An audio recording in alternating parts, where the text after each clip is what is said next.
এখন বাজে 10:40। আমার প্রচণ্ড ঠান্ডা লেগেছে, মাথা ছিঁড়ে যাচ্ছে যন্ত্রণা। যাই হোক, এখন থেকে ব্লগটা আরম্ভ করছি। আর আজকে একটা কাজ করব। আজকে আমাদের একবার বলেছিলাম যে এই আলমারিটা গোছাবো কি আছে এর মধ্যে, কারণ এই আলমারিটা আমি বিগত 4 বছর বাদে খুলছি।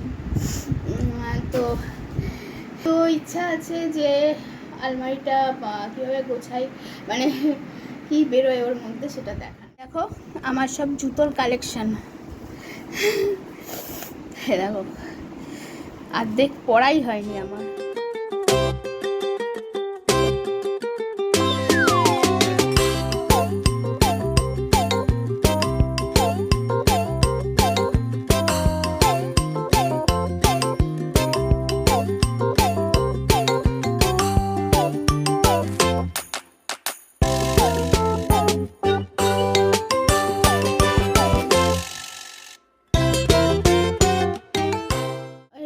আমাদের জুতো, সবার জুতো আছে এখানে। তো এটা হলো আমার, এটা আমার, আর এটা আমার, এটা আমার, আর হলো এগুলো রেগুলারলি পরার। আর এইটা পরে আমি মর্নিং ওয়াক করতাম, তখন 0 ফিগার বানিয়েছিলাম। এখন আর মনে হয় পায়ে ঢুকবে না। যাই হোক, অনেক বছর হয়ে গেছে। এইগুলো জুতোগুলো আরও ফাঁক করে সব ঢুকে আছে। জীবনে আমি প্রচুর জুতো পরে নিয়েছি, বুঝলে। তো এইটা দেখো। তো এখন বানাবো ছেলের জন্য চিকেন স্টু। আমার সকালেই স্নান করা হয়ে গেছে, কারণ আজকে বৃহস্পতিবার আর আজকে হলো লক্ষ্মী পুজো ছিল। সকালেই আমার স্নান করা হয়ে গেছে। এখন চিকেন স্টুটা বানিয়ে ফেলি ছেলের। চলো। চিকেন স্টু বানাতে বানাতে আমি একটা রিল করে নিচ্ছিলাম। আর বাড়িতে কেউ ছিল না, মানে আমার শ্বশুরমশাই ছিল না বাড়িতে। তো সুবিধাই হয়েছিল, ইচ্ছে মতো নাচানাচি গাওয়াগাই করছিলাম। আর এই রিলটা আমি ফেসবুকেও পোস্ট করেছি, মানে ফেসবুক স্টোরিতে পোস্ট করেছি আর ইনস্টা স্টোরিতে বেশ ভালো রেসপন্স পেয়েছি, বুঝেছো। স্টোরিতে দিয়েছিলাম, ইনস্টাগ্রাম স্টোরি, ফেসবুক স্টোরি। তোমরা আমাকে ফেসবুক বা ইনস্টাগ্রামে আমাকে ফলো করতে পারো। ফেসবুকের আইডি হলো সুচিস্মিতা ব্যানার্জি, আর ইনস্টাগ্রামের আইডি হলো সুচি 1984। তো এই করতে করতে বেশ নেচে গিয়ে ছেলের খাবারটা তৈরি করে ফেললাম। খাবারটা জাস্ট ডিলিশিয়াস হয়েছিল, তোমরা দেখো। ঢেলে ফেললাম, আর খেতেও খুব ভালো হয়েছিল। ছেলের খাবারটা একটু চেখেই দেখলাম। বেরিয়েছে, দেখেছো? শাড়ি মানে কে দিয়েছে ভুলেই গেছি, এই শাড়িগুলো মনেই নেই। এটা একটা ব্লাউজ পিস, এটা একটা শাড়ি, কিন্তু মশারি, এগুলো সব কাচতে হবে, বুঝলে।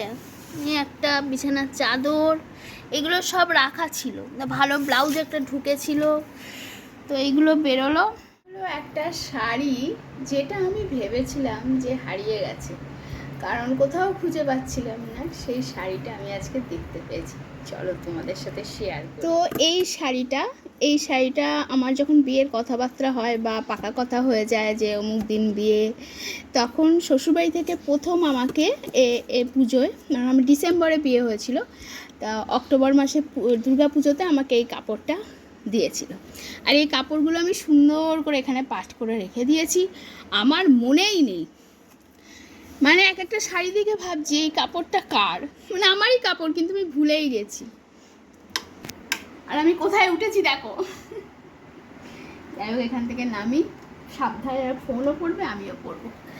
তো যাই হোক, আর দেখবে অনেক দিন বাদে তুমি যেটা মনে করছো যে হারিয়ে গেছে, যা মনটা মানিয়ে নিয়েছো যে কাপড়টা হারিয়ে গেল, কোনো একটা স্পেশাল কাপড়, কিন্তু যখন সেটা পাওয়া যায় তখন কিন্তু তার খুশিটা দ্বিগুণ হয়ে যায়। তো চলো, যেগুলো বার করেছি দেখি কোনগুলো কাচতে হবে আর কোনগুলো রাখবো, তারপরে ফিরে আসি।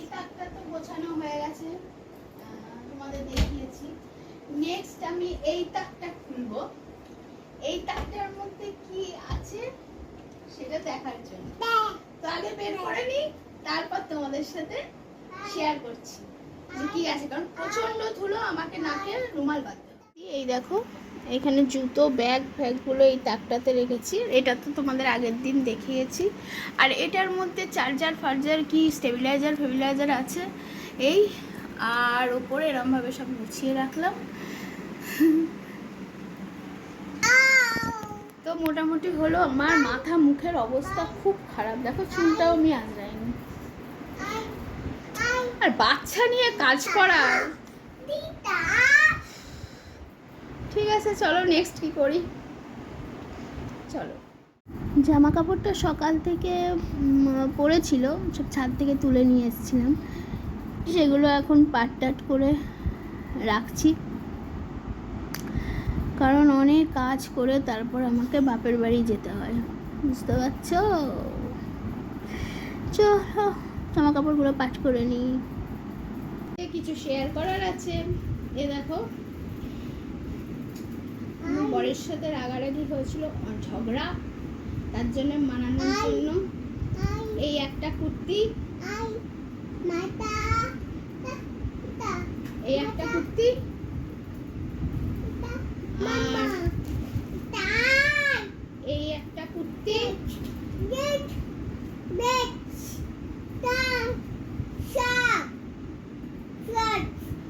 আর হলো